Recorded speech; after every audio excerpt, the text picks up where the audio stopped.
పశుగ్రాసంగా ముళ్ళు లేని క్యాక్టస్.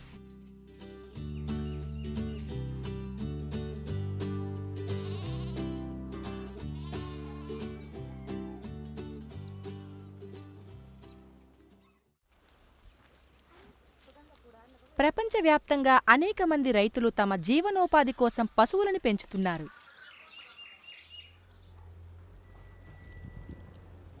పశువులు రైతులకు ఆహారం, ఉపాధి, ఆదాయాలతో బాటు అనేక ఇతర ప్రయోజనాలను చేకూర్చుతాయి. కానీ చాలామంది రైతులకు తమ పశువులకు తగినంత మంచి దాణాని సమకూర్చడానికి ఇబ్బంది అవుతుంది. ముఖ్యంగా ఎండాకాలంలో ఆ ఇబ్బంది పెరుగుతుంది.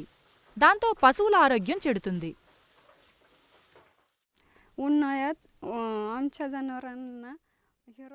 ముఖ్యంగా ఎండాకాలంలో మా పశువులకు కావలసినంత దాణా దొరకదు కాబట్టి వాటికి ఎండుగడ్డిని వేస్తాం. దానివల్ల వాటి ఆరోగ్యం ప్రభావితమై పాల ఉత్పత్తి తగ్గిపోతుంది.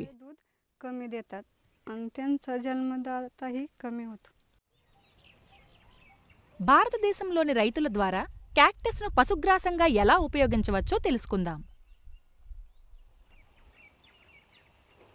క్యాక్టస్లు రకరకాల ఆకారాల్లో, సైజుల్లో ఉంటాయి.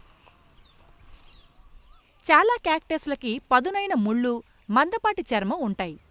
కానీ కొన్నింటికి ముళ్ళు ఉండవు. వీటిని స్పైన్లెస్ లేక ముళ్ళు లేని క్యాక్టస్ అంటారు. క్యాక్టస్ కరువు పరిస్థితులను, వేడిని, మంచుని తట్టుకోగలవు. ఇతర పంటలని పండించలేని చోట్లలో వాటిని పండించవచ్చు.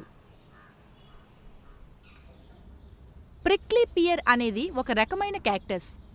దీనికి ప్యాడ్లు అనబడే మందమైన ఆకులు, తినదగిన పండ్లు కాస్తాయి. ప్రిక్లీ పియర్ క్యాక్టస్ గురించి చాలామందికి తెలుసు, కానీ వాటిని పశువులకు మేతగా ఊహించలేరు. ఎందుకంటే క్యాక్టస్కు ఉండే ముళ్ల వల్ల వాటిని తినడం జంతువులకు కష్టమవుతుంది.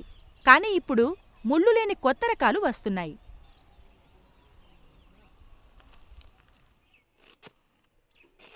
క్యాక్టస్ ప్యాడ్లలో కాల్షియం, ఫాస్ఫరస్ మరియు మెగ్నీషియం వంటి ఖనిజాలు పుష్కలంగా ఉండగా ప్రోటీన్లు, ఫైబర్లు పరిమితంగా ఉంటాయి. तर उन्हाळ्यामध्ये आम्ही आमच्या जनावरांना बिना काठीचं निवडून खायला घालतो. ఎండాకాలంలో పచ్చిదణ తక్కువగా దొరుకుతుంది కాబట్టి దానికి బదులుగా మా పశువులకు స్పైన్లెస్ క్యాక్టస్ను మేపుతాం. పైగా ఎండాకాలంలో నీటి కొరత కూడా ఉంటుంది. ఈ స్పైన్లెస్ క్యాక్టస్లో నీళ్లు బాగా ఉంటాయి. వాటిని తిన్న జంతువుల శరీరానికి అవసరమైన నీళ్లు చేరతాయి. जनावरांना हे खाऊ घातल्यामुळे जनावरांच्या शरीरातील पाण्याची कमतरता भरून निघण्यास मदत होते.